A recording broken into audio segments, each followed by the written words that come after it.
சர்வமும் சிவமயம். அனைவருக்கும் வணக்கம். கடைசியா பாத்தீங்கன்னா யோக சூக்ஷமங்கள்ல நம்ம பார்த்த சூக்ஷமம் என்னன்னு பாத்தீங்கன்னா கைலாயம், வைகுந்தம், அப்புறமா அறுபடை வீடு எங்க இருக்குன்னு பார்த்தோம். அதுக்கு முன்னாடி மேலாராதர ரகசியங்கள் பத்தி பார்த்தோம். அது கொஞ்சம் பார்த்துட்டு வந்துட்டீங்கன்னா இது ரொம்ப கிளாரிட்டியா உங்களுக்கு புரியும். இதுக்கு அடுத்து நம்ம இப்போ பார்க்க போறது என்னன்னா, இத்தனை நாளா ஆன்மீகம் என்ற பெயரிலே உலகம் ஏமாந்து வந்த ஒரு ரகசியம். ரெண்டாவது பிராணாயாமம் அப்படிங்கிற பேர்ல இந்த உலகம் உலகத்தை பலர் ஏமாற்றி வந்த ரகசியத்தை இன்னைக்கு வெளிப்படையா தெளிவா எந்த ஒரு ஒளிவு மறைவும் இல்லாம நீ என்கிட்ட கிளாஸுக்கு வந்தா மட்டும்தான் சொல்லி தருவேங்கிற மாதிரி யாரும் சொல்ற மாதிரி இல்லாம ஓப்பனா இந்த இடத்துல நான் இதை சொல்ல போறேன். இது எல்லாமே இறைவன் எனக்கு கொடுக்கணும்னு சொன்னார் எல்லாத்துக்கும். ஸோ அதனால இது எல்லாத்தையுமே நான் வெளிப்படுத்தி கொடுத்துட்டு இருக்கேன். இதுல எந்தவித தவறும் கிடையாது, இதுல எந்தவித பாவமும் கிடையாது, எந்தவித புண்ணியமும் கிடையாது, எந்த பிரச்சனையும் கிடையாது. எல்லாமே இறைவன் செயல், இறைவன் அருள். இதை நீங்க எல்லாரும் தெரிஞ்சுக்கங்க.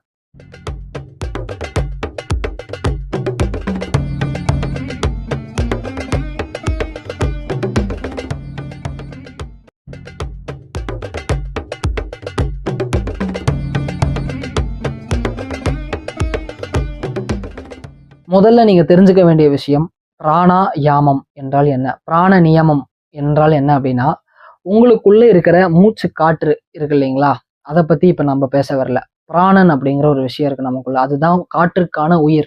அதை நமக்குள்ள சரியான ஒரு அளவுல அது எப்படி நமக்குள்ள வச்சுக்கணும், அதை எப்படி நமக்குள்ள சரியா இயக்கணுங்கிறதுக்கு பேர் தான் பிராணாயாமம். இதை நீங்க இந்த 2 விரல்களை மூடி இழுத்து அதுக்கு பேர் கிடையாது. ஏற்றி இறக்கி இருகாலும் பூரிக்கும் கணக்கறிவார் யாரும் இல்லை. இதுக்கான ரகசியம் என்ன அப்படின்னா, அதுக்கும் ஒரு சூக்கமும் இருக்கு. இதை நான் சொல்லும் போது அது உங்களுக்கு புரிய ஆரம்பிச்சிடும். முதல்ல ரேசித்தல், பூரித்தல், கும்பகித்தல் அப்படிங்கிற 3 விஷயம் இருக்கு. இதுல கும்பகம் அப்படிங்கிறத நம்ம பண்ணக்கூடாது. இன்னைக்கு காலகட்டத்தில் எல்லாரும் மூச்சு நல்லா இழுங்க, இழுத்தவங்களால முடிஞ்ச அளவுக்கு தம் கட்டி பிடிங்க அப்படிங்கிறாங்க. அப்படிலாம் பண்ணீங்கன்னா உள்ள இருக்கிற ஆர்கன்ஸ் எல்லாம் புடுங்கி விட்டு போயிடும், உள்ள இருக்கிற நாடிகள் எல்லாம் தனித்தனியா பிச்சுட்டு லூஸ் ஆகி போயிடும் அப்படிங்கறத தெரிஞ்சுக்கோங்க.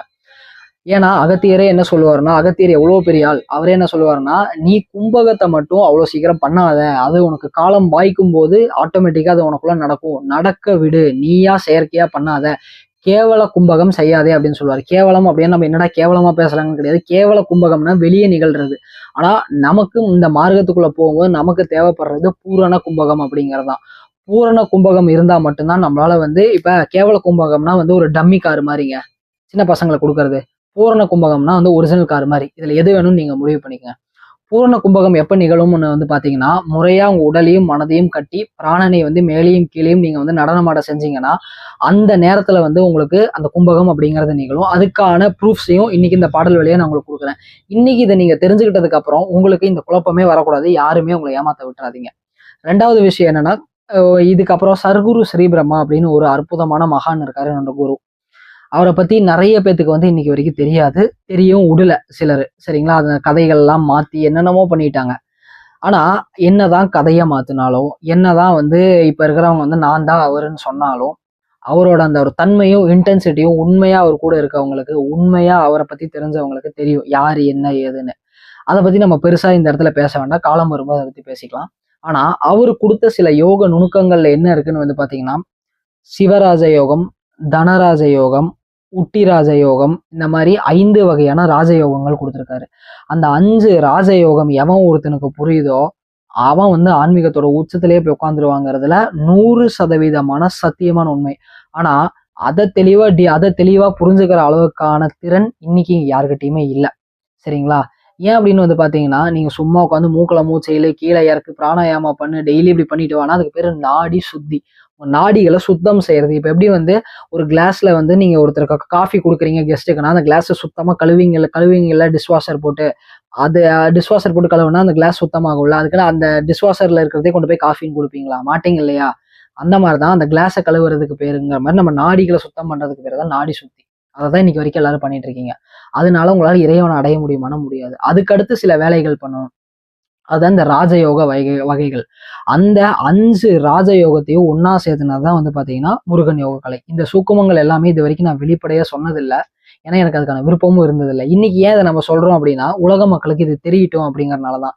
ஏன்னா நீங்க பண்ற பயிற்சி எந்த விதமான ஃபர்ஸ்ட் கிளாஸ் பயிற்சி அப்படின்னு உங்களுக்கு தெரியணுங்கிறதுக்காக தான் இந்த விஷயங்களை நீ கொடுக்குறோம்.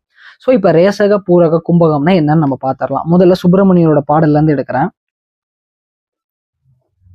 இயம்பு சுழிமுனைக்கு இடை பிங்களைக்கு நடுவே இளங்குமிதன் தேவு பிரம்மா. சரிங்களா? சுயம்புவாய் ரேசகம் பூரக கும்பகமும் சொல்ல 3 தேவதையின் ஜென்மபூமி. வயம் வாயு வெளிவிடுதல் ரேசகந்தான், வாயுவை மேலேற்றுதல் பூரகந்தான், பயம் போக உள்ளடக்கல் கும்பகந்தான். நல்லா பாத்துங்க, பயம் போக உள்ளடக்கல் கும்பகந்தான். நீங்க யாராவது மூச்சை அப்படியே தம் கட்டி இழுத்து பிடிச்சி பாருங்களேன், கொஞ்ச நேரத்துக்கு அப்புறம் உங்களுக்கு பயம் வர ஆரம்பிச்சிடும். மூச்சை கம்ப்ளீட்டா வெளியே விட்டுட்டு அப்படியே இருந்து பாருங்களேன், பயம் வந்து நடுங்க ஆரம்பிச்சிருவீங்க. அந்த பயம் போனதுக்கு அப்புறம் மூச்சு எவ்வளவு நேரம்னாலும் உள்ள நிற்கும். கிட்டத்தட்ட எத்தனை நிமிஷம், ஒரு 20-30 நிமிஷத்தை நீங்க தாங்கன்னா மூச்சு அப்படியே அமைதியா நிற்கும். இது நிஜமான உண்மை, பொய் கிடையாது. அதுக்கு பேர் தான் உண்மையான கும்பகம். சரிங்களா? இது வந்து ஒரு பாட்டாச்சா. இன்னொரு பாட்டு வந்து அகத்தியரோட பரிபூரணத்துல இருந்து ஒரு பாட்டு எடுத்து வச்சிருக்கேன். செப்புகிறேன் விதம் என்ன வென்றால் மைந்தா, செம்மையுடனே சொல்லுகிறேன் தெளிந்து கேளு, துப்புரவாய் நீயும் அந்த அகாரம் தன்னில் துருவமுள்ள உகாரம் அதை கூட்டி மைந்தா, தப்பாமல் செபித்து விடு நொடிக்குள்ளந்த சனானந்த மூலமதில் கனலோ சாடும், அப்போ நீ அதை அறிந்து கொண்டு மைந்தா, அசையாமல் உட்டியான பந்தம் பண்ணு. இதை வந்து நம்மளோட முருகன் யோக கலையில இருக்கவங்களுக்கு ஃபர்ஸ்ட் பார்ட் புரிஞ்சிருக்கும். செகண்ட் பார்ட் நமக்கு தேவையான பார்ட். பண்ணி அந்த மூல அனலை மேலே சாடு, மேலே ஏத்து, பக்குவமாய் நின்றதுவே ரேசகமாகும். தெளிவா பாத்துங்க, பக்குவமாய் நின்றதுமே ரேசகமாகும். இன்னைக்கு இருக்கவங்க ரேசகத்துக்கு என்ன விளக்கம் சொல்றாங்க, அகத்தியர் என்ன விளக்கம் சொல்லியிருக்காருன்னு பாருங்க.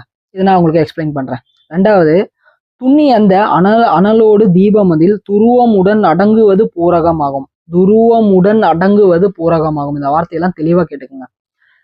தன்னிமையாக கும்பகம் என்றால் மொத்த சாதகமாய் இடப்பிங்களையும் கூடி உன்னிடமாய் அடங்குவதே கும்பகம் ஆகும்.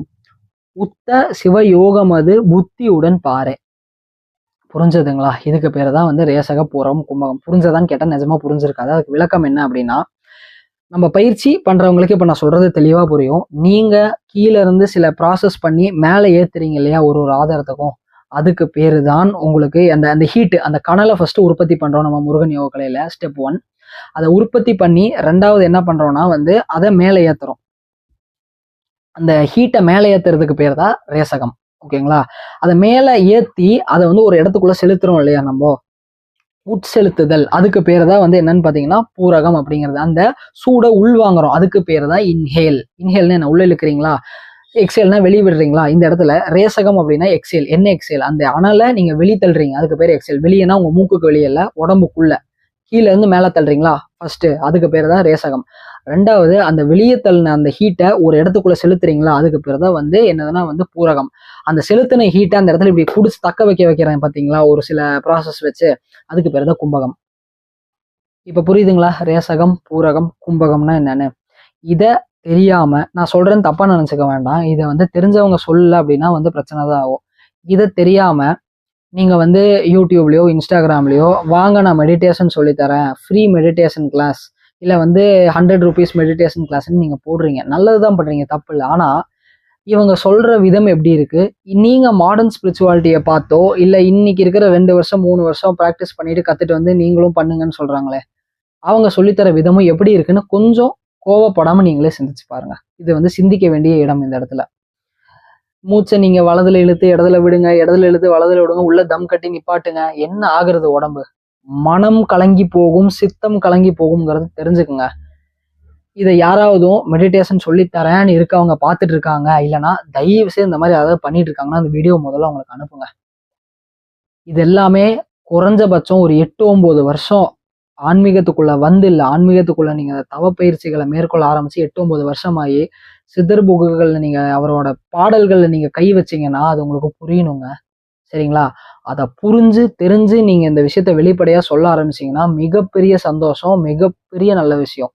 அது இல்லாம 2 வருஷம் 3 வருஷத்துல வள்ளலார் மறுபடியும் சொன்னதை மேற்கோள் காட்டுறேன், சிறு ஒளி தோன்றும் பல்லிழித்து அங்கேயே உட்கார்ந்து விடாதீர்கள் மாதிரி, பல் இழித்துனா தப்பான விஷயம் இல்லை. எனக்கு தெரிஞ்சிருச்சு, ஒளி தெரிஞ்சிருச்சு, இறைவன் தெரிஞ்சுட்டாரு, அதுக்கு பேர் இறைவனே கிடையாது.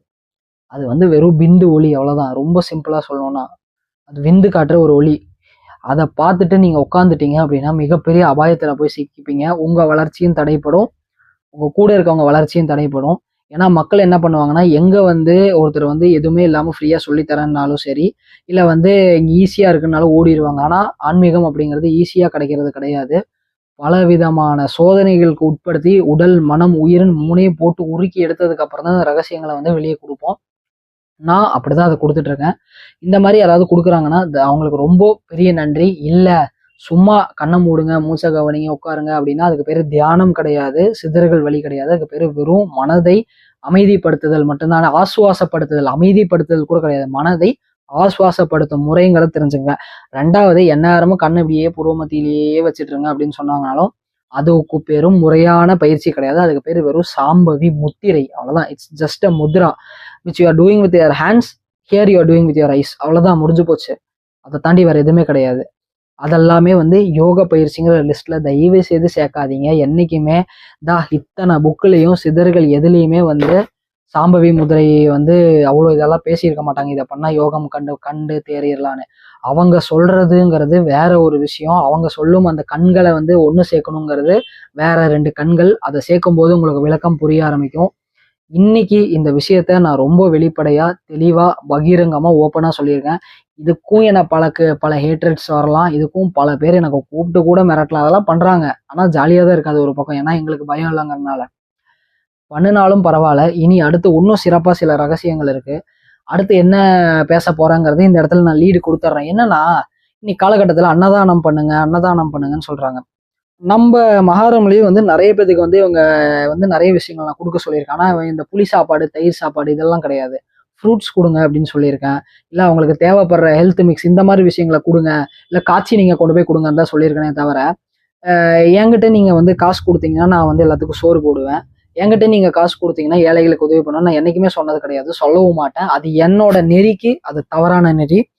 அதை நான் மட்டும் இல்ல, எனக்கு எங்க எல்லாத்துக்கும் முன்னோடி அப்பனுக்கெல்லாம் அப்பன்னு சொல்லப்படக்கூடிய அப்பனுக்கே உபதேசம் கொடுத்த ஒருத்தர் என்ன சொல்றாருன்னா, தானம் என்பது பொய் அப்படின்னு சொல்றாரு. நான் சொன்னாதான் வந்து நீங்க எதனா பேசுவீங்க. அப்பனுக்கெல்லாம் அப்பன் ஒருத்தர் இருக்காருல்ல, அவரு சொல்றத அடுத்த சத்சங்கத்துல நான் வந்து பேசுறேன் நானு. நீங்களே பாருங்க. அதுக்கப்புறம் நீங்களே முடிவு பண்ணிக்கலாம். அதெல்லாம் பண்ணலாமா வேண்டாமா, முன்னாடி பண்ண வேண்டியது எது அப்படிங்கிறத முடிவு பண்ற மாதிரி தான் அந்த வீடியோ இருக்கும். அது தாண்டி உங்களுக்கு முடிவு பண்ண முடியல அப்படின்னா, அது வந்து உங்களுடைய வினை.